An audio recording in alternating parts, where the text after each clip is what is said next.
How are you all? This is the part 2 of microorganism, chapter 2. In the first part, we have discussed about the what is bacteria, what is fungi, what are protozoas and algae. So, microorganisms are the small or tiny bacteria or tiny living organism which cannot be seen by naked eyes. So, for these microscopes are used. You are aware of the bacteria single cell micro organism होता है, cell wall होती है but do not have organize nucleus, nucleus नहीं होता। Virus भी सबसे smallest micro organism होता है जो डेवलप होता है inside the cell of host organism. मतलब वैसे तो डेड सेल होता है लेकिन किसी होस्ट ऑर्गेनिज्म या लिविंग ऑर्गेनिज्म के अंदर जाता है तो वो वहाँ पे डेवलप होता है। Viruses can reproduce and multiply only inside the cell of other organism। और ये वायरसेस जो होते हैं ये किसी बॉडी में जाकर रिप्रोड्यूस और मल्टीप्लाई भी हो जाते हैं। प्रोटोजोआ के बारे में बात करी थी, ये group of single micro organisms होते हैं जिन्हें क्लासिफाइड करा गया है एज एन एनिमल्स। इसका एग्जाम्पल है आपका अमीबा। एल्गी जो है लार्ज ग्रुप ऑफ सिंपल और प्लांट लाइक ऑर्गेनिजम्स होते हैं। ये क्लोरोफिल कंटेन करते हैं and can produce food by photosynthesis like plants. जैसे प्लांट्स अपना फूड बनाते हैं ऐसे ही एल्गी बनाते हैं। आपने पॉन्ड्स के ऊपर ग्रीन ग्रीन देखा होगा, वो एल्गी होती है। So next topic is where do micro organism live. देखिए अब ये तो हमने बात करी माइक्रो ऑर्गेनिज्म 5 टाइप के होते हैं, 5 टाइप्स के होते हैं, bacteria, viruses, protozoa, algae, fungi. लेकिन वेयर डू दे लिव, ये रहते कहाँ हैं? देखिए microbes can survive in all kind of environment from icy cold climate to hot spring climate and desert to marshy lands. Some live independently while other live as a parasites. Parasite means inside the body of other organisms. अब micro और समझे आप कि ये कहीं भी रह लेते हैं, इनके लिए कोई कंडीशन नहीं है हार्ड एंड फास्ट, कहीं भी डेवलप हो जाते हैं। लेकिन या तो ह्यूमन की बॉडी में रहते हैं या किसी ऑर्गेनिज्म की बॉडी में रहेंगे, जैसे कि एनिमल्स हो सकते हैं, ह्यूमन बींग्स हो सकते हैं, इवन बर्ड्स हो गई। Now what are the connection between micro organism and us. हमारे और माइक्रो ऑर्गेनिज्म के बीच में कनेक्शन क्या है? तो देखिए माइक्रो ऑर्गेनिज्म हमारे यूज़ में भी आते हैं और ये हमें हार्मफुल भी इफेक्ट प्रोड्यूस करते हैं। मतलब इनके कुछ यूज़फुल इफेक्ट हैं और कुछ हार्मफुल इफेक्ट हैं। चलिए फर्स्ट हम डिस्कस करेंगे यूज़फुल इफ़ेक्ट। जैसे कि बस फर्स्ट सबने देखा होगा प्रिपरेशन ऑफ कर्ड, कर्ड बनना, दही का बनना, bread and cake, production of alcohol, wine, acetic acid, preparation of medicine and vaccines, cleaning of the environment को भी क्लीन करते हैं। बैक्टीरियाज नहीं होंगे तो वेस्ट फूड का क्या होगा, वो तो ऐसे ही पड़ा रहेगा। और क्या करते हैं, इंक्रीज करते हैं सॉइल की फर्टिलिटी। अब इसके हार्मफुल इफेक्ट क्या है? हार्मफुल इफेक्ट हैं कि डिसीज़ कॉज करते हैं प्लांट्स के अंदर, एनिमल्स के अंदर, ह्यूमन बींग्स के अंदर, inside the body of any living organism. Living organism की बॉडी में क्या करते हैं, डिसीज़ कॉज कर देते हैं, फूड को स्पॉइल कर देते हैं, ख़राब कर देते हैं, सड़ा देते हैं। कॉज इससे क्या हो जाता है, फूड पॉइजनिंग हो जाती है। अब ये कुछ एक्टिविटी है जैसे कि preparation of curd, making of curd. Curd कैसे बनता है भाई? कर्ड मिल्क जब कर्ड में कन्वर्ट होता है किसकी हेल्प से? बैक्टीरिया की। ठीक। ब्रेड कैसे बनता है? ब्रेड के लिए ईस्ट की रिक्वायरमेंट होती है। East is used in the baking industry for making bread. Commercial use क्या है माइक्रो ऑर्गेनिज्म का? देखिए कमर्शियल यूज़ क्या है कि शुगर को एल्कोहल में कन्वर्ट कर देता है और इसके लिए क्या यूज़ किसकी रिक्वायरमेंट होती है? ईस्ट की। ठीक है। अब एक यूज़ क्या है, मेडिकल में यूज़ होता है। तो मेडिकल्स में क्या होता है, सोर्स ऑफ एंटीबायोटिक मेडिसिन जो होती हैं माइक्रो ऑर्गेनिज्म होते हैं। जो एंटीबायोटिक मेडिसिन बनती हैं वो माइक्रो ऑर्गेनिज्म की वजह से बनती हैं। Some of the common antibiotics which are made from fungi and bacteria are penicillin, streptomycin and tetracycline. ये कुछ मेडिसिन है जो बनी है। अब वैक्सीन क्या होती है? वैक्सीन जो होती है एक तरह का स्पेशल काइंड ऑफ प्रिपरेशन होता है, यानी कि मेडिसिन होती है जो किस लिए? Provide immunity against a particular disease, मतलब किसी पर्टिकुलर डिसीज़ के अगेंस्ट हमें इम्यूनिटी प्रोवाइड करती है, हमारी बॉडी को उससे लड़ने के लिए प्रिपेयर करती है। ठीक। अब सॉइल की फर्टिलिटी कैसे बढ़ती है? भाई जब बैक्टीरिया और ब्लू ग्रीन एल्गी होते हैं जो सॉइल के अंदर रहते हैं, वो क्या करते हैं? नाइट्रोजन गैस को फिक्स कर देते हैं। कैसे करते हैं? उनका एक प्रोसेस होता है जिससे क्या होता है? नाइट्रेट कंपाउंड बनते हैं, जिससे क्या होता है? आपकी लैंड की, सॉइल की फर्टिलिटी इंक्रीज हो जाती है। एनवायरनमेंट को क्लीन करने में हेल्प करते हैं, डिकम्पोज कर देते हैं हार्मफुल और स्मेली जो डेड रिमेन्स होते हैं प्लांट्स के, एनिमल्स के, उनको क्या कर देते हैं? माइक्रो ऑर्गेनिज्म डिकम्पोज कर देते हैं। अब इसके हार्मफुल इफ़ेक्ट क्या हैं? हार्मफुल इफ़ेक्ट में देखिए आता है इसका हार्मफुल इफ़ेक्ट में क्या होगा? डिसीज़ कॉज करेंगे आपको, जैसे कि टीबी होता है और कफ होता है, कोलेरिया होता है, टाइफाइड होता है, एड्स होता है, फूड पॉइजनिंग होता है, malaria, small pox, chicken pox. ये सब क्या है? ये माइक्रो ऑर्गेनिज्म के वजह से होने वाली डिसीज़ हैं।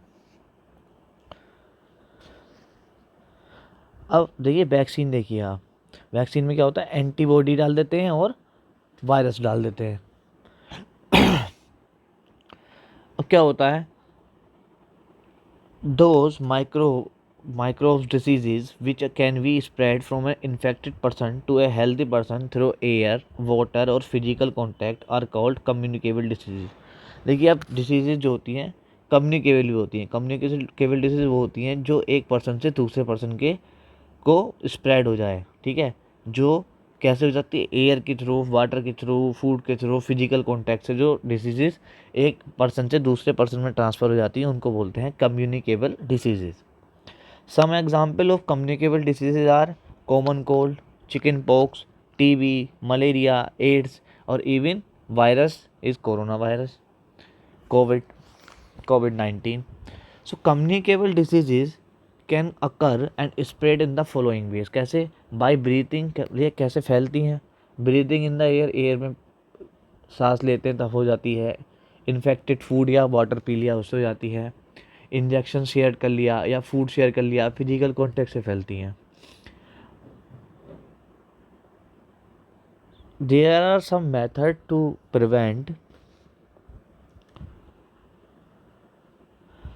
From communicable diseases. Communicable disease से कैसे बचते हैं? तो उसके लिए क्या है? कोई किसी को कोल्ड वगैरह हो रहा है तो उससे अपना अपना माउथ वगैरह उसका कवर रखें। अपना जब वो खा आपको जब ठीक हो, आपको जब आपको स्नीजिंग करनी हो, when you have to sneeze, you have to use your hand keep and we should keep our food covered to protect it from getting infected by flies. We should protect ourselves from mosquito bite by using mosquito nets or by using mosquito repellent creams and devices. We should avoid physical contact with the infected person.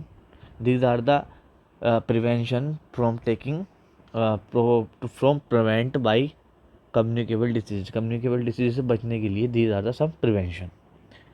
ठीक है। Disease causing जो micro organism होते हैं उनके career क्या क्या हो सकते हैं? देखिए हाउस फ्लाई हो जाती हैं, मक्खियाँ और मॉस्किटो होते हैं। द इंसेक्ट और the animal which transmit disease causing micro organism to humans without suffering from them is called career.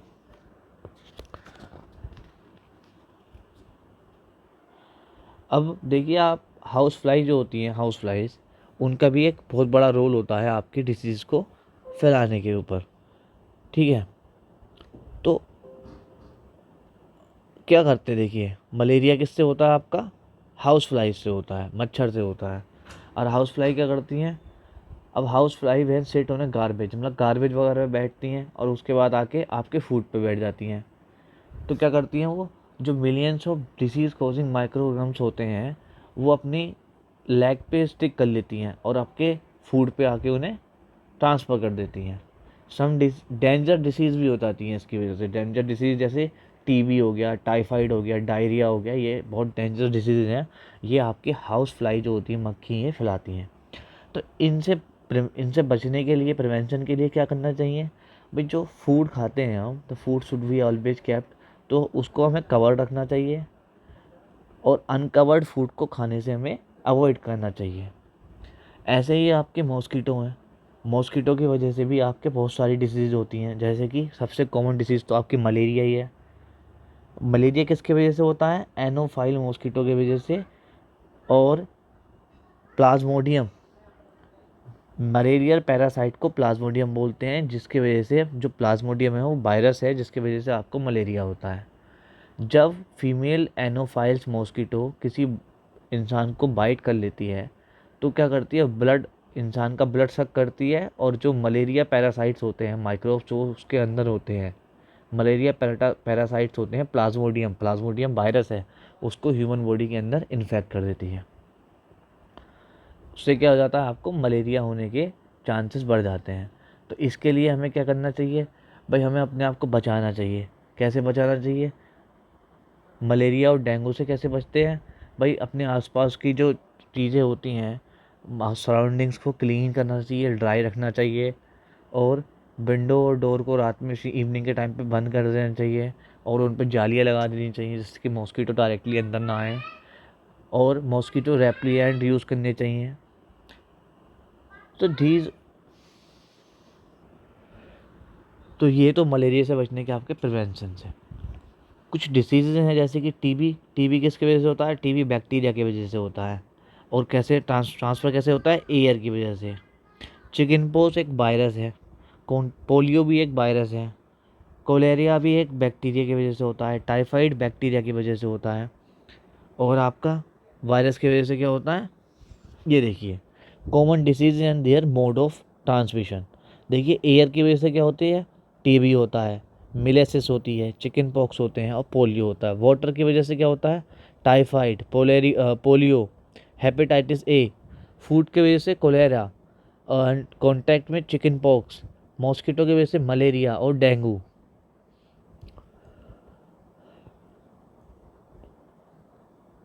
Common diseases and the micro organism that cause them. देखिए, bacteria की वजह से टीबी होता है, cholera होता है, typhoid होता है। वायरस की वजह से मीजल्स होता है, चिकन पॉक्स होता है, पोलियो होता है, हेपेटाइटिस ए होता है, और प्रोटोजोआ की वजह से आपको मलेरिया होता है। ठीक है। और वायरस एक और बना है आपका नया, कोविड-19 भी आपका एक न्यू वायरस है। अब ये तो बात कही थी हमने ह्यूमन के अंदर डिसीज कॉज होती हैं, किसकी वजह से? ह्यूमन के अंदर डिसीजेज बाई माइक्रो ऑर्गेनिज्म। अब diseases cause by micro organism in animals. अब एनिमल्स में क्या क्या डिसीज हो जाती हैं? एंथ्रैक्स। एंथ्रैक्स एक डेंजरस डिसीज है that affect human and cattle, is cause by bacterium called bacillus anthracis. Bacillus anthracis. और दूसरी डिसीज होती है foot and mouth disease in cattle. Cattle के अंदर, मतलब कैटल्स के अंदर क्या होती है? फुट और माउथ डिसीज। ये एक वायरस की वजह से होती है, और वायरस का नेम है foot and mouth disease virus, FMDV, और पाई corona virus. Diseases caused by micro organism in plant. अब देखिए, प्लांट के अंदर भी माइक्रो ऑर्गेनिज्म की वजह से डिसीज होती हैं। तो कौन कौन सी डिसीज होती हैं उसके बारे में डिस्कस करेंगे।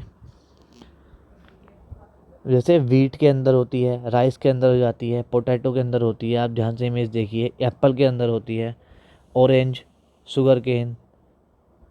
सो these are some common diseases in plant caused by microbes like citrus canker. Citrus canker is caused by bacteria and spread through air. Rust of wheat. Rust of wheat is caused by fungi and spread through air and seeds.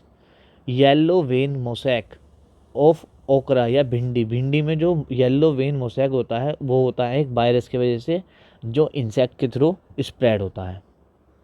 ठीक है। ये तो हमने बात करी diseases in animals, disease in human beings and diseases in plants. अब let discuss about the food preservation. Food को कैसे प्रिजर्व करते हैं, प्रिजर्वेशन ऑफ फूड, मतलब फूड प्रिजर्वेशन का क्या होता है।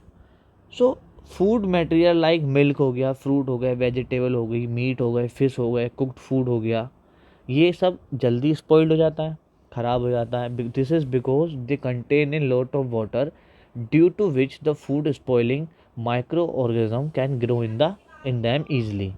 क्या होता है,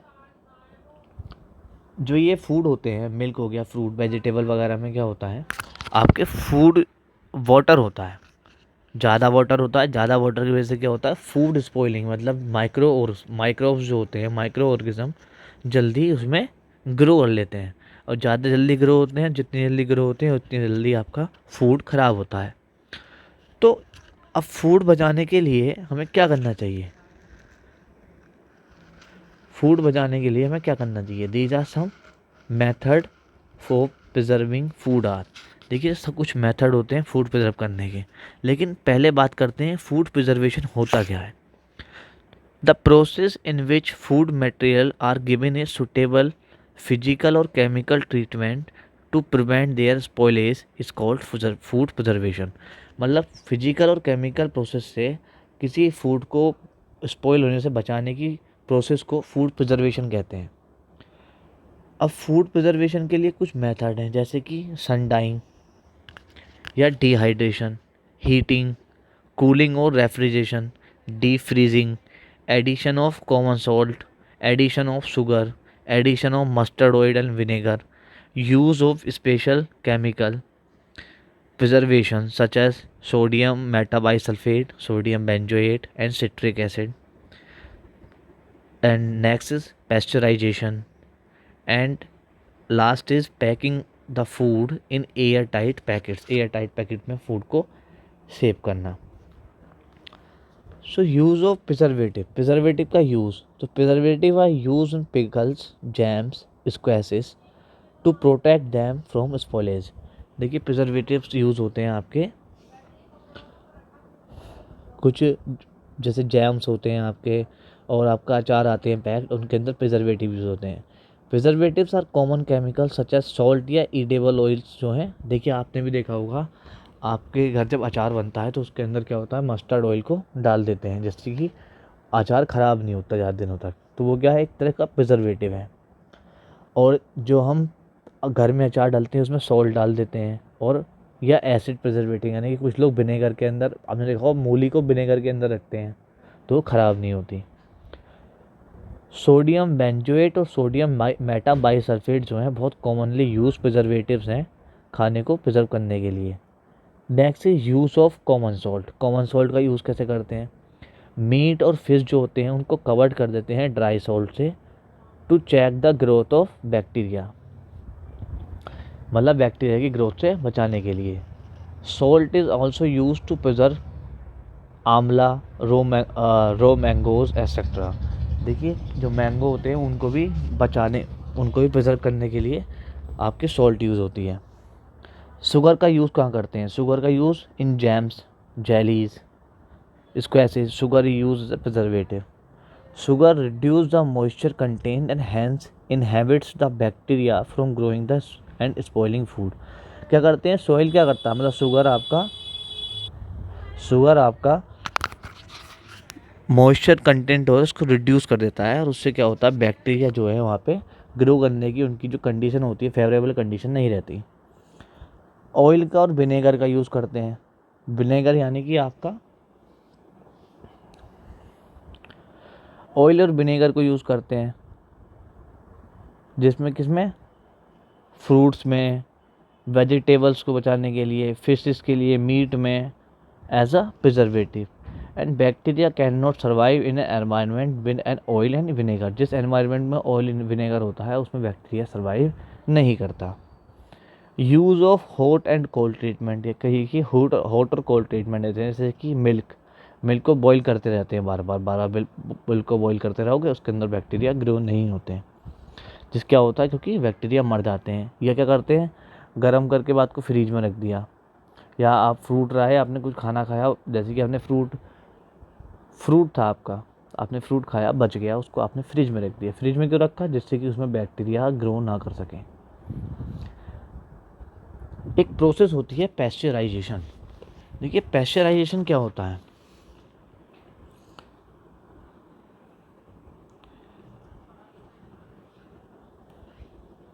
Pasteurization is the process by which milk is heated to about 70 degrees Celsius for 15 to 30 seconds and then chilled suddenly before storing it.